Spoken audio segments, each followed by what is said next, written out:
Assalamualaikum warahmatullahi wabarakatuh. Adik-adik TA2. Gimana kabarnya? Baik. Di sini Teteh Dara mau menjelaskan tentang materi tarik Islam, yaitu tentang dakwah Nabi Muhammad SAW diangkat menjadi Nabi dan Rasul. Nah, yang pertama pada usia 40 tahun. Di sini Teteh Dara mau bercerita aja tentang Nabi Muhammad diangkat menjadi Nabi dan Rasul. Pada usia 40 tahun, Nabi Muhammad SAW sering mengasingkan diri dari keramaian. Hal ini dilakukan oleh Nabi Muhammad SAW untuk mendapatkan ilham dan beribadah. Sebagai tepatnya, Nabi Muhammad memilih sebuah tempat yang jauh dari keramaian, yaitu Gua Hiro. Hiro merupakan sebuah gua yang berada di puncak Jabal Nur, terletak kurang lebih 6 km di sebelah utara Masjidil Haram. Di gua inilah Nabi Muhammad SAW melakukan tahanus, yaitu tahanus itu merenung dalam rangka mendekatkan diri kepada Allah Subhanahu wa Ta'ala. Nabi Muhammad terus bertafakur, tekun, jauh dari segala kesibukan hidup dan keramaian manusia. Beliau mencari kebenaran dan berusaha merenungkan tentang penciptaan alam raya ini. Nah, istri Nabi Muhammad SAW siapa coba? Ya betul, istrinya Siti Khadijah, yang sangat setia, selalu mendukung dan mendorong apa yang dilakukan oleh Nabi Muhammad SAW. Lalu bulan Ramadan yang ditunggu-tunggu oleh Nabi Muhammad kini telah tiba. Beliau segera pergi ke Gua Hiro untuk melakukan tahanus kembali. Pada malam-malam ketika beliau berada di gua, dalam tidurnya sering bermimpi mendapatkan cahaya kebenaran yang selama ini dicarinya. Dalam mimpinya itu terlihat pula kehidupan masyarakat yang sia-sia, hidup penuh tipu daya, dan kemewahan yang tidak berguna. Nabi Muhammad SAW agak ragu dengan kejadian-kejadian yang dilihat dalam mimpinya. Tetapi Siti Khadijah, istri Nabi Muhammad, meyakinkan suaminya bahwa mimpinya itu benar dan tidak mungkin datang dari bisikan setan atau jin, melainkan itu pasti datang dari Allah Subhanahu wa Ta'ala. Dengan nasihat istrinya itu, Nabi Muhammad SAW merasa tentram dan beliau pun meneruskan tahanusnya dengan penuh keikhlasan dan ketekunan. Pada malam 17 Ramadan atau 6 Agustus 610 Masehi, saat Nabi Muhammad SAW bertahanus di Gua Hiro, datanglah malaikat Jibril. Ayo, siapa yang tahu malaikat Jibril tugasnya apa? Ya betul, tugas malaikat Jibril adalah menyampaikan wahyu. Malaikat Jibril membawa wahyu dan menyuruh Nabi Muhammad SAW untuk membacanya. Bacalah. Nabi Muhammad SAW dengan terperanjat menjawab, "Aku tidak bisa membaca." Jibril mengulangi lagi suruhannya, "Bacalah." Tetapi Nabi Muhammad SAW tetap menjawab, "Saya tidak bisa membaca." Begitulah berulang-ulang sampai 3 kali dan akhirnya berkata, "Apa yang harus aku baca?" Jibril berkata, "Iqra bismi rabbikal ladzi khalaq, khalaqal insana min 'alaq, Iqra wa rabbukal akram, allazi 'allama bil qalam, 'allamal insana ma lam ya'lam." Artinya, bacalah dengan menyebut nama Tuhanmu yang Maha Menciptakan. Dia telah menciptakan manusia dari segumpal darah. Bacalah, dan Tuhanmulah yang Maha Mulia, yang mengajar manusia dengan pena. Dia mengajarkan manusia apa yang tidak diketahuinya. Quran Surat Al-Alaq ayat 1-5. Lalu beliau mengucapkan wahyu itu. Jibril pun pergi setelah wahyu itu tersimpan dalam kalbu Nabi Muhammad SAW. Surat Al-Alaq ayat 1-5 merupakan wahyu pertama yang diturunkan kepada Nabi Muhammad SAW. Diturunkan pada malam Al-Qadar atau Lailatul Qadar di Gua Hiro. Peristiwa turunnya Al-Quran ini dikenal dengan Nuzulul Quran. Setelah menerima wahyu, Nabi Muhammad SAW segera pulang ke rumah dalam keadaan gemetar. Kemudian beliau meminta kepada istrinya Khadijah untuk diselimuti, menggigil Nabi Muhammad tuh. Setelah agak tenang, Nabi Muhammad SAW menceritakan apa yang dialaminya di Gua Hiro. Karena terlampau lelah, sehingga Nabi Muhammad SAW pun tertidur.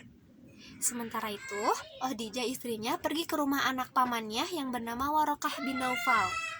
Khadijah menceritakan peristiwa yang dialami oleh suaminya, Nabi Muhammad SAW. Mendengar cerita Khadijah tersebut, Warokah bin Naufal merasa kagum sambil menjelaskan kepada Khadijah bahwa Nabi Muhammad SAW akan menjadi nabi.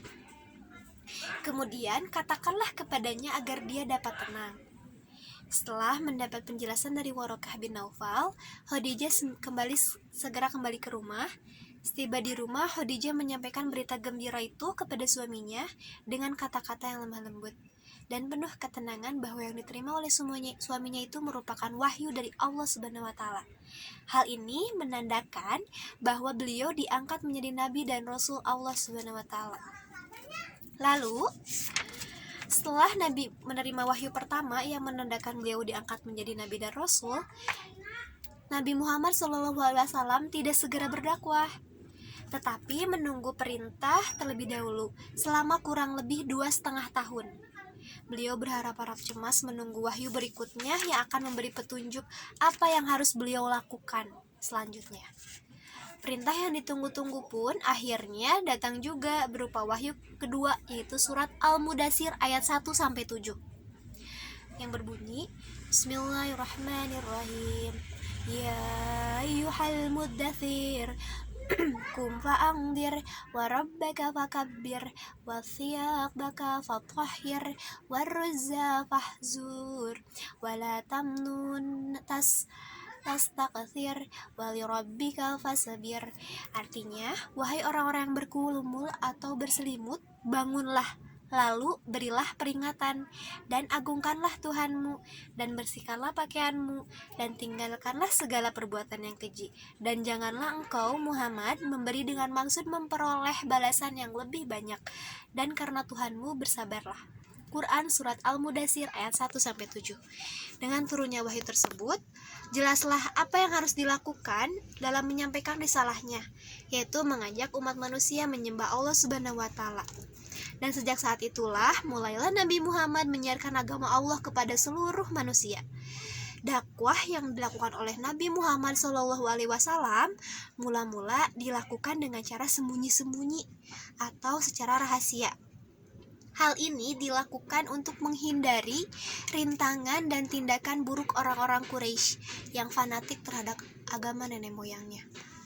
Nabi Muhammad tidak menampakkan dakwahnya di tempat-tempat terbuka, tetapi beliau sembunyi-sembunyi, yaitu menyeru keluarganya yang tinggal satu rumah dan sahabat-sahabat terdekatnya seorang demi seorang agar mereka menyembah Allah. Dakwah secara sembunyi-sembunyi yang dilakukannya selama 3 tahun berhasil mengajak orang untuk beriman dan beribadah kepada Allah sebanyak 40 orang laki-laki dan perempuan. Kebanyakan dari mereka merupakan orang-orang kafir, kaum budak atau hamba sahaya, dan orang-orang Quraisy yang tidak memiliki kedudukan. Untuk pembinaan dan pengajaran para pengikutnya dilakukan di rumah salah seorang dari mereka, yaitu rumah Arkam bin Abil Arkam. Inti dari ajaran Nabi Muhammad SAW dalam permulaan dakwah Islam yaitu sebagai berikut. 1. Tauhid, mengajarkan bahwa Allah itu satu, tidak ada Tuhan selain Allah. Lalu yang kedua, akhlak. Nabi Muhammad diutus oleh Allah untuk menyempurnakan akhlak manusia. Oleh karena itu, ia mengajarkan dan memberi contoh sikap dan perilaku akhlak yang mulia yang diajarkan oleh Islam. 3. Kabar gembira, memberikan kabar gembira kepada mereka yang mau beriman kepada Allah dan mengikuti ajaran yang disampaikan, yaitu surga yang penuh dengan keindahan dan kenikmatan. 4. Persamaan hak dan martabat. Nabi Muhammad mengajarkan tentang persamaan hak dan martabat. Menurut ajaran Islam, manusia di hadapan Allah adalah sama. Tidak ada tingkatan-tingkatan kedudukan, adapun yang membedakan hanyalah ketakwaan terhadap Allah. Siapa yang lebih takwa, dia lebih mulia di hadapan Allah. Orang-orang yang pertama kali beriman yang diajak oleh Nabi Muhammad SAW yaitu 1. Khadijah. Ya betul, istrinya Nabi Muhammad SAW. 2. Ali bin Abi Thalib, yaitu dari kalangan anak-anak Ali bin Abi Thalib adalah saudara sepupu Nabi Muhammad, anak paman beliau yaitu Abu Thalib bin Abdul Muthalib. Terus yang ketiga, Zaid bin Harisah, dari kalangan hamba sahaya Abu Bakar, yaitu sahabat dekat Nabi Muhammad. Ummu Aiman, pengasuh Nabi Muhammad ketika kecil. Dan berkat seruannya ada beberapa orang yang masuk Islam, yaitu Utsman bin Affan, Zubair bin Awam, Sa'ad bin Abi Waqqas, Abdurrahman bin Auf, Talhah bin Ubaidillah, Ubaidillah bin Zarrah, Arqam bin Abil Arqam, Fatimah binti Khattab, Said bin Zaid al-Adawi atau suami Fatimah.